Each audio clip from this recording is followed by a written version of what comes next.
नमस्कार बच्चे, कैसे आप सभी? बेहतर। भगवान करे आप इस मौसम में बेहतर रहें, सुरक्षित रहें और मुस्कुराते रहें। मैं शुक्ला विनाश आप सभी का इस वीडियो में स्वागत करता हूं। चलिए, हम बात कर रहे थे 12th क्लास स्टेट सब्जेक्ट की। हम भाग 2 की बात कर रहे हैं और भाग 2 में चैप्टर नंबर 3 की बात कर रहे हैं। चैप्टर नंबर 3 में हमने स्टेप बाय स्टेप उनके इतिहास, उनकी सभी परिभाषाएं और तमाम हमने छोटे मोटे सूत्रों का अध्ययन कर लिया था। साथ ही साथ हम टॉपिक नंबर 1, टॉपिक नंबर 2 के सवालों के भी चर्चे कर चुके थे। आज बारी है हमारी topic number 3। Sir, topic number 3 क्या है? टॉपिक नंबर 3 में हमें किस प्रकार के सवाल आएंगे, तो गौर करते हैं। तो जब सवाल के अंदर जब भी सवाल में हमें क्या दिया गया होगा, तो परमाणु चल x का मान दिया गया होगा और हमें उससे क्या ज्ञात करना पड़ेगा? परमाणु वितरण का संभावना ज्ञात करना पड़ेगा। हमें सवाल में दिया गया होगा परमाणु चल का मान तथा ज्ञात करना होगा परमाणु वितरण का संभावना। अब सवाल थोड़ा चेंज होगा। अभी तक क्या था? तो टॉपिक नंबर 1 की बात करें तो हमको जेड का मान दिया हुआ था, हम केवल डायग्राम तैयार करते थे। हम केवल और केवल घंटाकार डायग्राम तैयार करते थे। टॉपिक नंबर 2 की बात करूं तो हमें जेड अर्थात परमाणु चल का मान दिया होता था और हम उस डायग्राम को तैयार करके उसकी संभावना ज्ञात करते थे। परंतु यहाँ पर कह रहा है कि हमें परमाणु चल अर्थात x का मान दिया गया होगा और हमें परमाणु वितरण का ही संभावना ज्ञात करना होगा। ओके, गौर करें, हमने एक छोटा सा कॉलम बनाया है कि जब सवाल में आपको परमाणु चल दिया होगा, जब भी सवाल में आपको परमाणु चल दिया गया होगा, तब उस वितरण में आपको माध्य अर्थात म्यू, जिसके चर्चे हमने फॉर्मूले में किए थे, और परमाप विचलन सिग्मा का मान भी दिया गया होगा। मतलब जिस सवाल में भी आपको परमाणु वितरण का संभावना ज्ञात करना होगा और सवाल में परमाणु चल अर्थात x का मान दिया गया होगा, तब उस सवाल में आपको परमाणु चल x के साथ साथ आपको उनका माध्य, जिसे हम म्यू से दर्शाते हैं, और उनका परमाणु विचलन, जिसे हम सिग्मा से दर्शाते हैं, वो भी सवाल में दिए गए होंगे। ओके, सवाल के अंदर टॉपिक केवल परमाणु चल का है, मेन टॉपिक परमाणु चल x का है, पर उसके साथ साथ आपको माध्य अर्थात म्यू और परमाणु विचलन अर्थात सिग्मा भी दिए गए होंगे। Okay, be ready. सबसे पहले नोट, हम स्टेप की बात करते हैं। इसके अंदर नोट क्या है? सबसे पहले हम नोट की बात करते हैं। आइए गौर करते हैं कि नोट जब हम सवाल करने चालू करेंगे तो उसके अंदर सबसे महत्वपूर्ण बात क्या है? तो मैंने आपको पहले बताया था, एक बार फिर से बताने जा रहा हूं कि जब भी आपको परमाणु वितरण से संभावना ज्ञात करना होगा, जब भी आप लोगों को परमाणु वितरण में संभावना ज्ञात करना होगा, तो आपके पास परमाणु चल होना चाहिए अर्थात जेड होना चाहिए। आपको परमाणु वितरण में संभावना ज्ञात करने के लिए आपके पास परमाणु चल अर्थात जेड का मान होना आवश्यक है।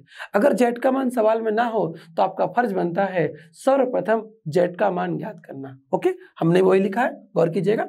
तो जब परमाणु वितरण में संभावना ज्ञात करना हो, तब हमारे पास परमाणु चल अर्थात जेड का मान होना चाहिए। बिना जेड का मान आप परमाणु वितरण में संभावना ज्ञात नहीं कर सकते। ओके, तो नोट क्या हो गया? टॉपिक नंबर 3 के अंदर नोट क्या हो गया? तो जब भी आपको परमाणु चल दिया गया होगा, आपका सबसे पहला कर्तव्य होगा जेड का मान ज्ञात करना अर्थात परमाणु चल ज्ञात करना। ये तो नोट हो गया, खास मुद्दा। अब स्टेप, हम बैक टू बैक सवाल को कैसे करेंगे, आइए गौर करते हैं। हम स्टेप की बात करते हैं। स्टेप नंबर 1 कि जब परमाणु चल आपको जब भी परमाणु चल x दिया गया होगा, तो परमाणु चल x से आप क्या करेंगे? परमाणु चल z को ज्ञात करेंगे। और z ज्ञात करने का फॉर्मूला यहाँ पर मैंने लिखा है, तो z बराबर x minus mu upon sigma. z बराबर x minus mu upon sigma, यह है z अर्थात परमाणु चल ज्ञात करने का फॉर्मूला, जिसको हमने फॉर्मूला के अंदर भी आप सभी को समझाया था। ओके, दूसरा स्टेप उसके बाद क्या है? तो टॉपिक नंबर 2 का उपयोग करना है। एक बार अगर जेड का मान मिल जाए सवाल के अंदर, चाहे आपको परमाणु चल दिया गया है, उस परमाणु चल x से एक बार परमाणु चल आपको जेड का मान मिल जाए, तब सवाल में किसका उपयोग करना है? टॉपिक नंबर 2 का, जो हमने पिछले वीडियो में बताया था आपको कि टॉपिक नंबर 2 अर्थात जेड के मान से संभावना ज्ञात करना, अर्थात जेड का मान है तो संभावना ज्ञात करना आपने मुझसे टॉपिक नंबर 2 में सीखा है। अगर आपने वो वीडियो मिस किया है तो कोई बात नहीं, हम टॉपिक नंबर 3 में भी स्टेप बाय स्टेप संभावना ज्ञात करना सिखाएंगे। ओके, तो यहाँ पर हम केवल 2 स्टेप की बातें करेंगे। आगे की बात करते हैं एग्जाम्पल। हमने कुछ एग्जाम्पल दिए हैं, कुछ उदाहरण दिए हैं। उदाहरण के अंदर देखा जाए, ओके चलिए उदाहरण, एक परमाणु वितरण में माध्य 21.5 है। एक परमाणु वितरण के अंदर माध्य जो है वो 21.5 है और जो परमाप विचलन है वो 2.5 है। तो निम्न संभावना ज्ञात करें। हमारे पास छोटे मोटे और 4 सवाल दिए हैं। अगर हमने ये 4 सवाल सीख लिया अर्थात लेसन का 60% हमको आ गया, लेसन का 60% आ जाएगा हमें मात्र ये 4 सवाल करने के बाद। तो हम बैक टू बैक इन चारों सवालों को करेंगे। Ready start. चलिए पहला सवाल की बात करते हैं। पहला सवाल में ऐसा लिखा हुआ है कि P18 greater than equal x less than equal 25। कहा जा रहा है P अर्थात प्रोबेबिलिटी, आपको संभावना ज्ञात करनी है। मैंने कहा ओके किसकी संभावना ज्ञात करनी है, तो x लिखा हुआ है अर्थात परमाणु चल दिया हुआ है और कहा जा रहा है कि परमाणु चल जो है वो 18 से ज्यादा है, 18 या 18 से ज्यादा है, 25 या 25 से कम है। कोई बात नहीं। इसके साथ साथ सवाल में मुख्य जानकारी क्या थी, तो माध्य 21.5 अर्थात हमें म्यू का मान दिया हुआ है कितना, तो 21.5। क्लियर है। साथ ही साथ हमें परमाप विचलन अर्थात सिग्मा का मान दिया गया है और जो कहता है 2.5। क्लियर है। आपको P प्रोबेबिलिटी ज्ञात करनी थी। किसकी प्रोबेबिलिटी ज्ञात करनी थी, सर मुझे संभावना ज्ञात करना है, पर टॉपिक किस पे है, परमाणु चल पर है। बीच में क्या है, परमाणु चल x, हम x की बात कर रहे हैं तो x का मान क्या है 18 से ज्यादा, 25 या 25 से कम। ओके, फिर हमें म्यू का मान 21.5 और सिग्मा का मान हमें 2.5 दिया हुआ है। ओके, चलिए आगे बढ़ते हैं। अब सवाल के अंदर x का मान दिया है, x के 2 मान दिए गए हैं अर्थात हमारा x1 18 और x2 हमारा 2.5। हमें x1 और x2 की वैल्यू मिल गई। चलिए x1 और x2, अब जब हमारे पास x1 x2 हो, म्यू और माध्य हो, तो हमने पढ़ा कि जब भी सवाल के अंदर, हमने यहाँ पर पढ़ा कि जब भी सवाल के अंदर परमाणु चल दिया गया हो, हम सबसे पहले क्या ज्ञात करेंगे, परमाणु चल अर्थात z ज्ञात करेंगे। तो मैं यहाँ लिखूंगा z के लिए।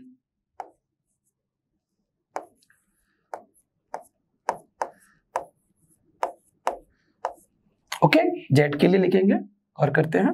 चलिए z के लिए, अब x के 2 मान है, अगर x के 2 मान है तो z के भी 2 मान ज्ञात करेंगे अर्थात z1, और z1 का फॉर्मूला होगा x1 minus mu upon sigma, और यहां पर भी z2 और z2 का फॉर्मूला होगा x2 minus mu upon sigma.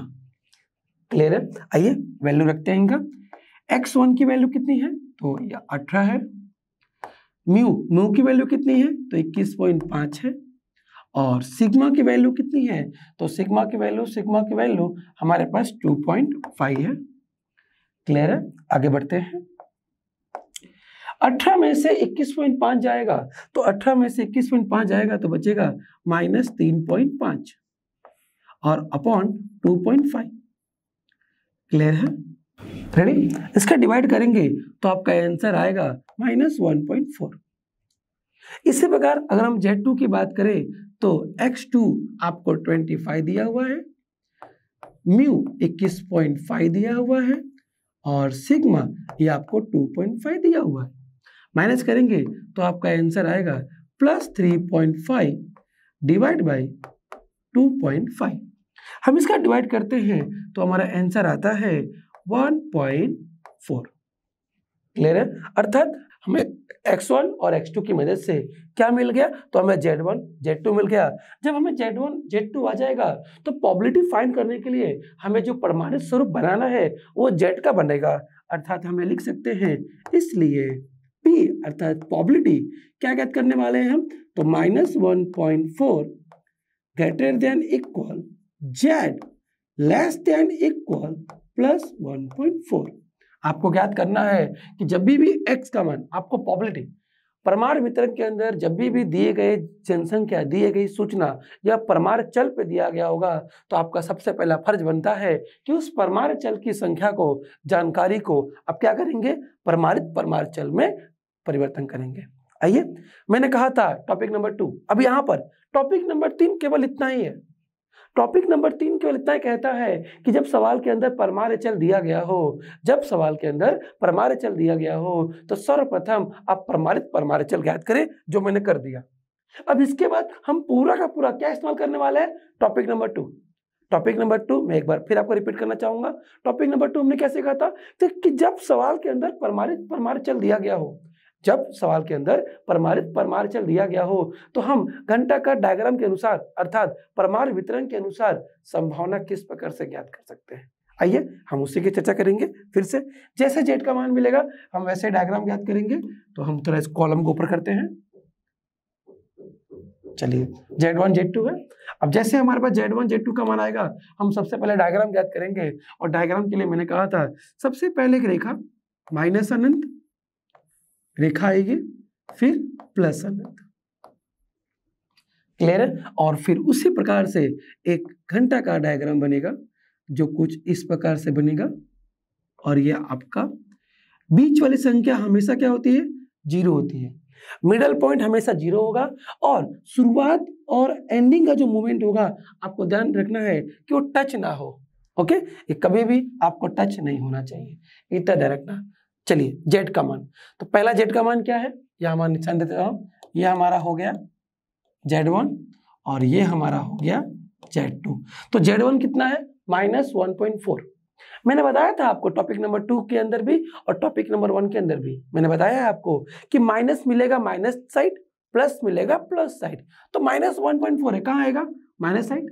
मैंने आपको बताया था थ्योरिटिकल पॉइंट के अंदर, मैंने बताया है कि परमाणु वितरण के अंदर जो जेड की वैल्यू होती है वो -3.5 तक होती है और +3.5 तक होती है। अर्थात 0 से लेकर यहाँ तक ये जेड की वैल्यू -3.5 है और 0 से लेकर प्लस तक वो वैल्यू भी जेड की वैल्यू +3.5 है। अर्थात आप अगर ये 1.4 है, 1.4 माइनस में तो आएंगे माइनस साइड। अब सर मैं कहाँ तक जाऊं, सर यहां से लेकर मैं यहां तक जाऊं कि कहां तक जाऊं, तो 1.4 है अर्थात आधे से कम, आधे से हाफ से हमें कम लेना है। हम एक अंदाजित मूवमेंट ले सकते हैं।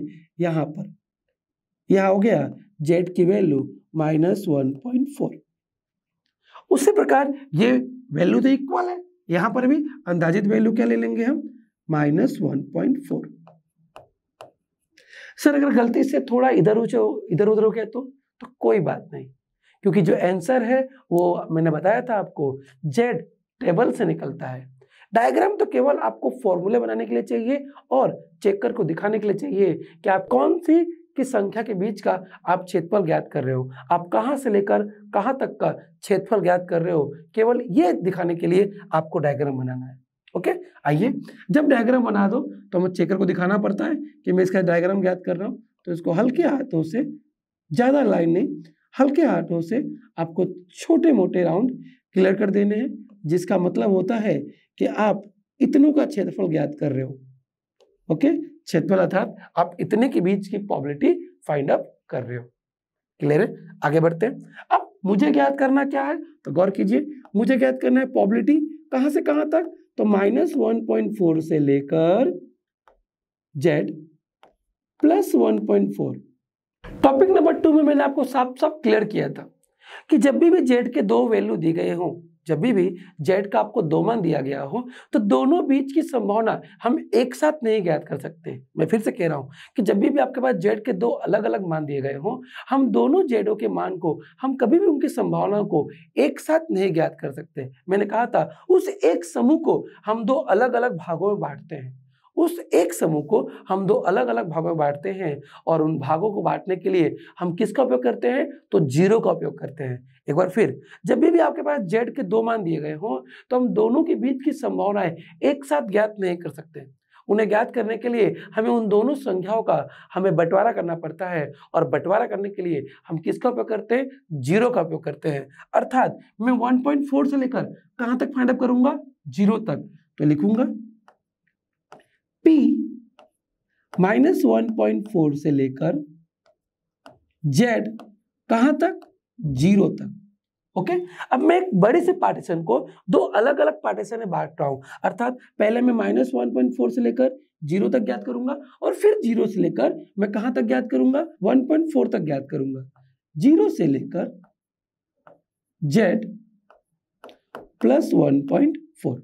ओके, अब तो मैं अलग अलग एक बड़े से क्षेत्रफल को मैं दो अलग अलग हिस्से में बांट दे रहा हूं, अर्थात पहले मैं इतना ज्ञात करूंगा और फिर मैं ये ज्ञात कर रहा हूं।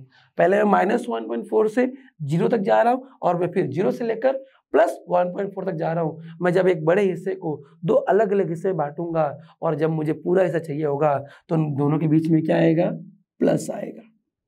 और दूसरी बात, मैंने एक लॉजिकल मूवमेंट बताया था आप लोगों को, अगर याद हो तो, कि जब भी z के दो अलग अलग मान आपको दिए गए हों, जब भी z के आपको दो अलग अलग मान दिए गए हों, दोनों का चिन्ह डिफरेंस हो, एक माइनस में हो और एक प्लस में हो, तो दोनों के फॉर्मूले, उनके बनने वाले फॉर्मूले में क्या आएगा, तो प्लस आएगा। एक बार फिर, जब भी z का एक मान माइनस में हो और दूसरा मान प्लस में हो, अर्थात z के दिए गए दोनों संख्याओं का चिन्ह अलग अलग हो, तब उनकी संभावना ज्ञात करने में बनने वाले सूत्र में चिन्ह किसका आता है, प्लस का आता है। ओके, आगे की बात करते हैं। आ गया प्लस। फिर जैसे आप फॉर्मूला रेडी करते हो, मैंने बताया है हम जेड टेबल का यूज करते हैं और यहां पर हम जेड टेबल का यूज करेंगे। चलिए, ये हमारे पास जेड टेबल है। जेड टेबल की यूज करें तो मैंने बताया था आपको जेड टेबल का यूज करना, नहीं पता हो तो एक बार फिर से आप सभी अपने जेड टेबल में जाएंगे। जैसे जेड टेबल में जाते हो, आपको सबसे कॉलम नंबर 1 जेड का मिलता है और वहां पर जेड की वैल्यू दी गई होती है 0.1, 0.2, 0.3, 0.4, 0.5। इसी प्रकार से आप चलते आएंगे तो आपको 1.4 मिल जाएगा, 1.4 मिल जाएगा। अब 1.4 मिलने के बाद उसके आगे आपको अलग अलग 10 संख्या दिखेंगी। अगर आप ऊपर देखेंगे तो 0.01, 0.0, 0.01, 0.02, इस प्रकार से 0.09 तक है। अर्थात मैंने बताया था कि जो z की वैल्यू होती है, z की जो वैल्यू होती है वो हमेशा 3 अंकों में होती है। कितने अंकों में होती है, 3 अंकों में होती है। इतना आपको ध्यान रखना है। शुरू के 2 अंकों को कहां देखते हैं, तो कॉलम में देखते हैं। शुरू के 2 अंकों को, जैसे कि यहाँ पर क्या है, z की वैल्यू 1.4, तो यहाँ पर अगर मुझे z की वैल्यू, गौर कीजिएगा, अगर z की वैल्यू -1.4 दिया है तो इसको मैं z की वैल्यू इक्वल -1.40 में लिख सकता हूं। बस मुझे z की वैल्यू 3 अंकों में करनी है, तो पॉइंट के बाद हम जितना भी जीरो बढ़ा सकते हैं। तो मैं 1.4 बोलूं या 1.40 बोलूं, बात तो एक ही है। तो मैं क्या करूंगा, z की वैल्यू 2 अंकों को, केवल 2 अंकों को मैं लाइन में कॉलम में आऊंगा तो 1.4, तीसरा कॉलम क्या आएगा, 0। तो उसके बाद ऊपर आपको 10 लाइन दिखेगा, 0, 1, 2, 3, 4, 6, 7, 8, 9, हमारा क्या है, 0। तो 1.4 का 0 और 1.4 का 0 करेंगे तो आपका आंसर आएगा 0.4192, 0.4192। गौर करने की बात है, मैंने एक बार फिर बताया था, चाहे z की वैल्यू माइनस में हो या प्लस में हो, आपको मिलने वाला लॉग टेबल से जो प्रोबेबिलिटी मिलती है वो हमेशा प्लस में होती है, क्योंकि संभावना कभी भी माइनस में नहीं आता। क्लियर है? चलिए, यहां पर भी 1.4 है तो वही आएगा, क्योंकि माइनस हो या प्लस हो फर्क पड़ने वाला नहीं है। क्लियर? आगे बढ़ते हैं। इनका प्लस करेंगे तो 4838 आपकी प्रोबेबिलिटी, ये आपका क्या आ गया, तो यह आपका सवाल हो गया पूरा।